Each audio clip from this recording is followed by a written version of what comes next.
Assalamualaikum warahmatullahi wabarakatuh. Saya perkenalkan diri, nama saya Tegas Sarai dengan NPM 2315 061 002. Jadi saya di sini akan menampilkan hasil dari tugas UAS KIC saya, yaitu menghubungkan dua komputer menggunakan OpenVPN dan pfSense. Jadi salah dulu di sini di pfSense ya.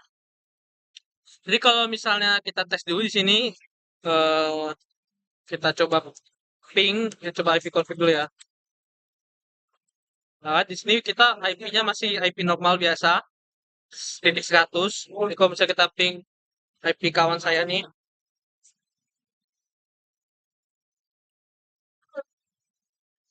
bisa kita lihat dia request timeout, menandakan kalau IP-nya itu tidak bisa diakses gitu, tidak bisa diping. Jadi kita akan cancel aja.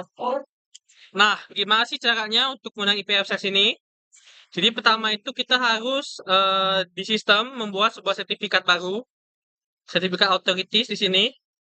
Misalnya kita kasih nama dengan contoh di sini ya. Ini ada nama itu VPN CA di sini. Kita kasih dari awal aja ya. Misalnya kita add sini. Sini kita cukup kasih nama aja di sini. Namanya misalnya VPN CA. Terus metodenya itu internal certificate authority.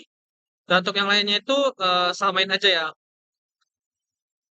Nah, kalau misalnya di sertifikatnya nanti itu di sini kita harus bikin sertifikat user baru di sini.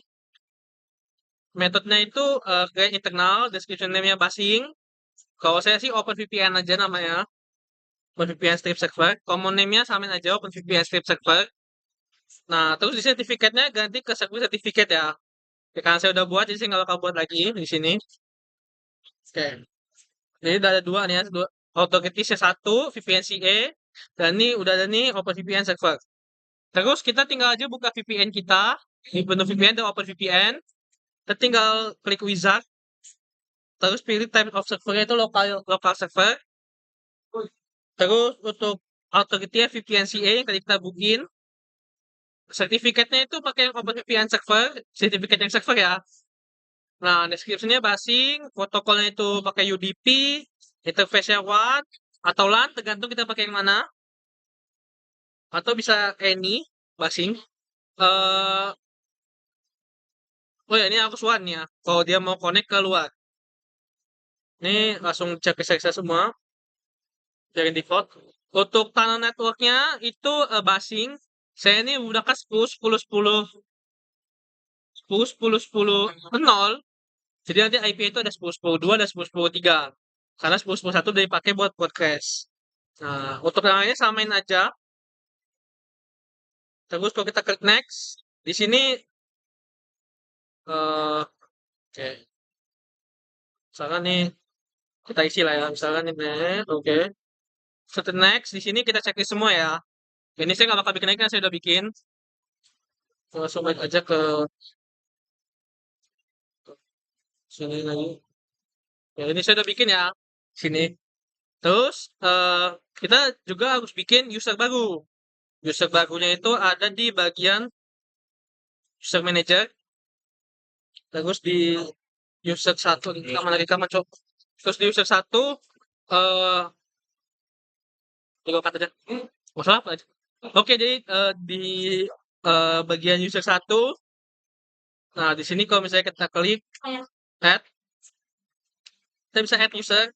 Username-nya itu basing kita, misalnya mau user satu, passwordnya basing, ini nggak usah diisi.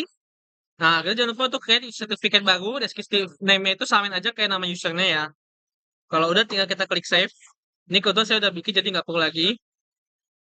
Nah, nanti kalau udah kita itu tinggal di bagian jangan lupa di bagian firewall tambahin rules baru ya. Itu di rules-nya itu allow eh, semua WAN dengan protokol UDP itu diperbolehkan lewat itu. Oke. Nah, di bagian OpenVPN jangan lupa tambahin juga bagian ini. Begini nih. Uh, Actionnya PAS, interface-nya OpenVPN, address family-nya IPv4, protokolnya any. Ya gitulah. Intinya ini untuk biar firewall-nya boleh dari luar gitu. Jadi nggak harus yang nge-bridge aja ya sama VPN ini. Terus di sini habis kalau udah kita langsung aja ke OpenVPN, terus tinggal kita ekspor aja kliennya.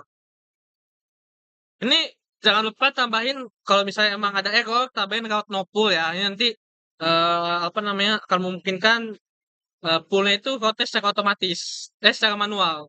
Itu mungkin agak ribet, tapi kalau misalnya emang error bisa dipakai aja. Siapa tahu berguna gitu, bermanfaat.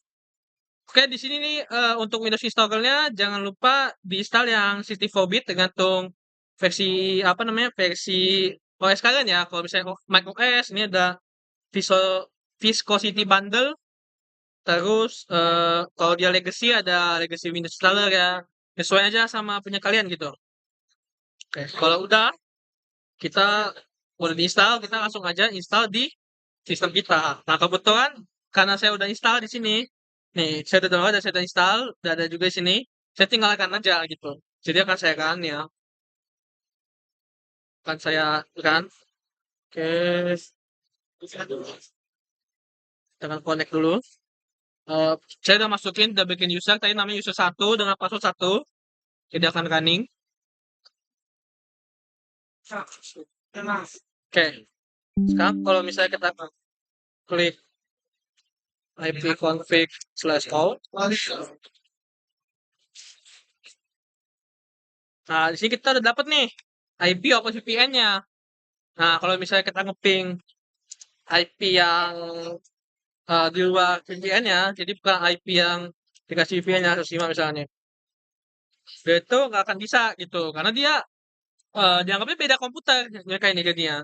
Kayak VLAN gitulah. Nah, kalau misalnya kita ngeping nanti yang udah ada VPN-nya, dia akan berhasil. Nah, misalnya kita coba nyalain Rakagon ya. Oke. Bisa nyalain. Jadi karena udah dinyalain Rakagonnya, jadi kita coba ping lagi ya tes. Oke. Sekarang kita buka. Tadi kenapa timeout? Karena tadi ada dua laptop sebenarnya yang pakai user yang sama gitu. Jadi dia bingung mana IP-nya. Jadi dia kayak error gitulah. Ini karena udah dipatiin satu lagi ya, jadi kita tinggal buka aja. Tiga. Nah, ini bakal muncul halaman Rakagon dia. Dan kita bisa buka project dia nih. Misalnya IoT website-nya nih. Nah, bisa dibuka gitu. Jadi berhasil. Nah, jadi tujuan dari pihak ini itu sebenarnya buat nyamarin IP kita. Jadi IP kita itu disamarin satu, kedua itu seakan-akan tuh kayak ada dua interface gitu loh. Jadi interface default yang nggak terhubung, yang terlindung firewall, dan interface keduanya, IP keduanya yang bisa terhubung antara dua komputer ini. Oke, sekian dari saya. Saya mohon maaf apabila ada salah kata. Saya Aiko. Wassalamualaikum warahmatullahi wabarakatuh.